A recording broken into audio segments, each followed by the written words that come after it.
सुहाग रात की सेज पर लाई से सिकुड़ी सिमटी बैठी दुल्हन का घूंघट उठाते ही राकेश का दिल धक से रह गया।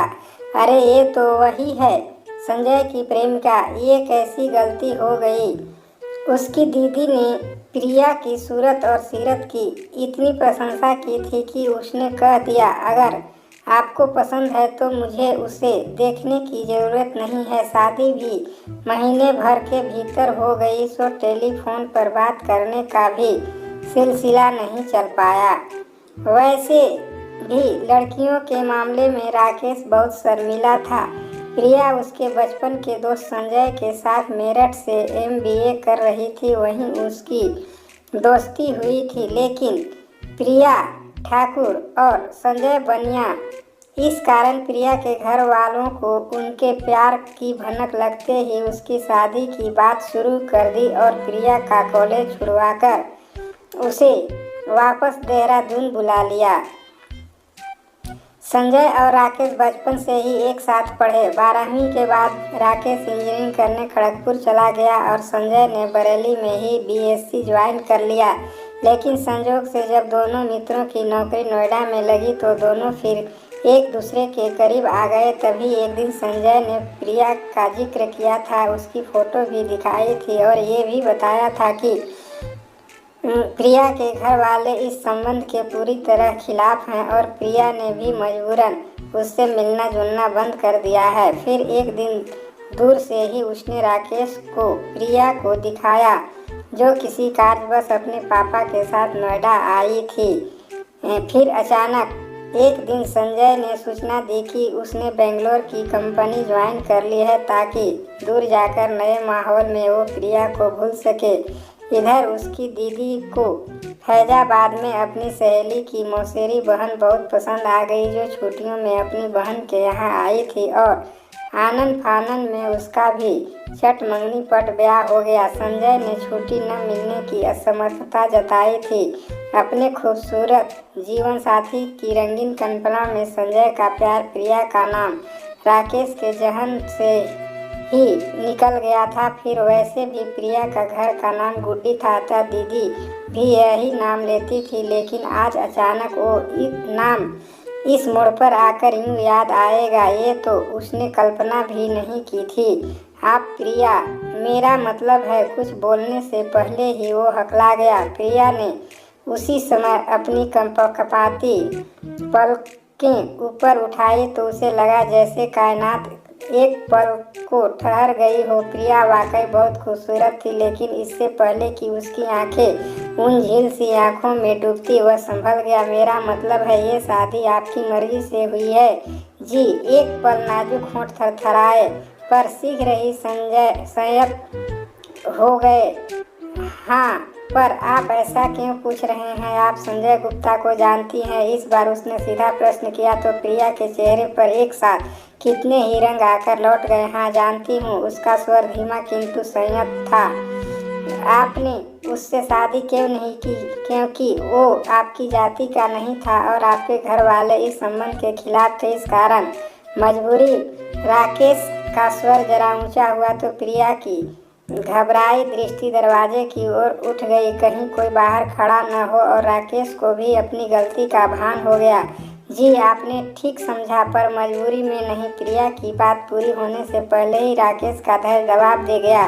संजय मेरे बचपन का दोस्त है। उसने आपके बारे में बताया था और एक बार दूर से दिखाया भी था। शादी से पहले मैं एक बार आपको देख लेता तो इतनी बड़ी भूल नहीं होती। राकेश के स्वर में पश्चाताप छलक उठा तो प्रिया भी परेशान उठी। शायद ईश्वर की यही मर्जी थी। नहीं, राकेश हल्के से चीख उठा, मैं दोस्त को क्या मुंह दिखाऊंगा?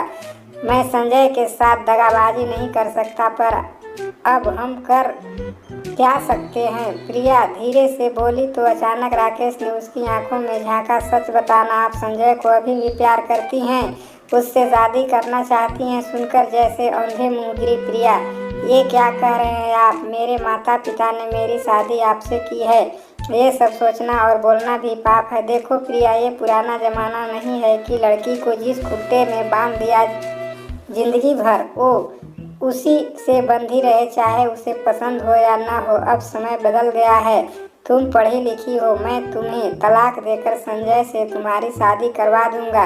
राकेश ने जैसे निर्णय ले लिया, पर प्रिया आशा के विपरीत सख्त हो उठी। कभी नहीं, मैं अपने माँ बाप को बहुत प्यार करती हूँ और ये भी जानती हूँ कि वो हमेशा मेरा भला ही सोचेंगे, इसलिए मैं उन्हें जरा भी दुख देने की बात सोच भी नहीं सकती। अचानक राकेश को कभी संजय से हुई बातचीत याद आ गई। संजय की माँ भी इस संबंध से खुश नहीं थी, पर उसने कहा था प्रिया तैयार हो तो हम कोर्ट मैरिज कर सकते हैं, और एक बार शादी हो जाएगी तो मम्मी भी उसे बहू मान ही लेगी। फिर मियाँ बीबी राजी तो क्या करेगा, काजी कहकर वो हंस दिया था। कितना अंतर था दोनों के विचारधारा में, या शायद संस्कारों में। जहाँ प्रिया अपने माँ बाप को दुख पहुँचाने की बात सोच भी नहीं सकती, वहाँ संजय सिर्फ अपनी खुशी देख रहा था। वह प्रिया की साफगोई से भी प्रभावित हुआ था। हम कल इस बारे में बात करेंगे, बहुत थक गया हूँ, तुम भी सो जाओ, कहकर राकेश वहीं पड़े दीवान पर सो गया और प्रिया चुपचाप पलंग पर लेट गई, जहाँ उसके सपने की पूरी तरह फूल भी मुरझाने लगे थे। दूसरे दिन घर में सब लोग उन दोनों से चुहलबाजी करते रहे, पर किसी को असलियत की भनक भी नहीं थी। रात में कमरे में पहुंचते ही राकेश ने दीवान पर ही तकिया रख लिया। प्रिया, मुझे कुछ समय दो, तब तक बेहतर है हम अलग रहें। घर से मेहमान विदा होते ही उसने सबसे पहले संजय को फ़ोन किया। अरे, तुझे अपनी नई नवेली से इतनी फुर्सत मिल गई कि तू अभी से मुझे फ़ोन कर रहा है? संजय ने हंसते हुए पूछा।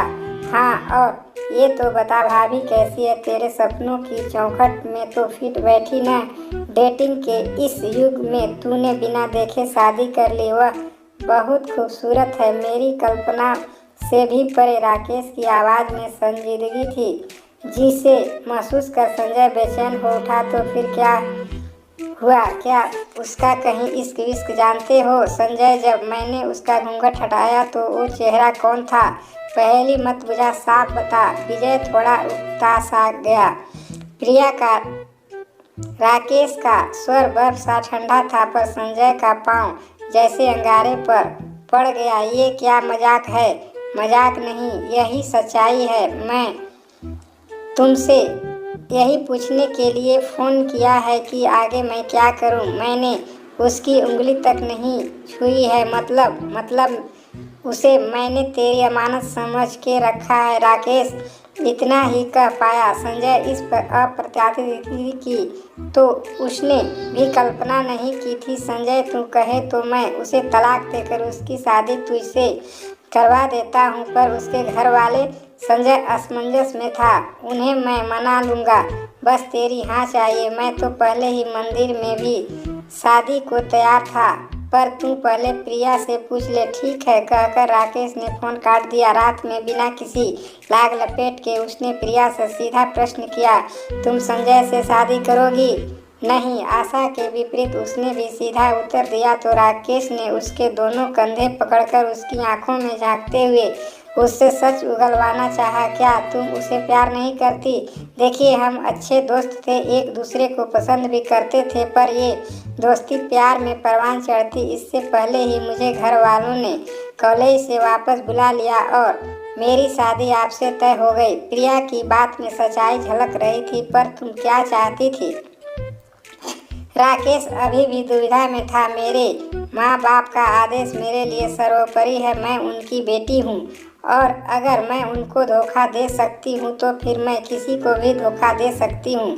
प्रिया का स्वर थोड़ा सख्त हो गया, पर राकेश अभी भी संतुष्ट नहीं था। पर कहीं तुमने सिर्फ उनका मन रखने के लिए तो मेरे साथ साथ फेरे नहीं लिए? नहीं, क्योंकि मुझे मालूम है कि मैं एक बार भावनाओं में बहकर गलत कर सकती हूँ, पर मेरे माँ पिताजी हमेशा मेरे लिए अच्छा करेंगे। मेरा संजय से दोस्ती के अलावा कोई संबंध नहीं रहा, पर फिर भी अगर आपको शक हो तो आप मुझे बेशक सजा दे सकते हैं, पर भगवान के वास्ते तलाक का नाम मत लीजिएगा।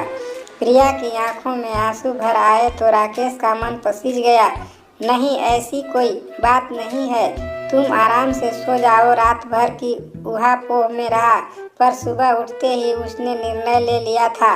प्रिया की आंखों में उसे सच्चाई नजर आई थी। उसने पलंग पर नजर डाली, पलंग खाली था। पता नहीं वो कब उठकर बाहर चली गई थी। नहा धोकर जब वो चाय लेकर आई तो राकेश उसे देखता रह गया। पीली साड़ी में जैसे साक्षात बसंत उतर आया है। चाय पीकर मैं तैयार होता हूँ, मंदिर चलना है, राकेश ने चाय पकड़ते हुए कहा तो प्रिया की प्रश्न भरी दृष्टि उसकी ओर उठ गई। ईश्वर का आशीर्वाद लेकर ही तो हमें अपना दाम्पत्य जीवन शुरू करना है, राकेश ने मुस्कुराकर कहा तो प्रिया का चेहरा खुशी से और लाज के सिंदूर में नहा उठा। उसके संस्कारों की कीमत उसे मिल गई थी।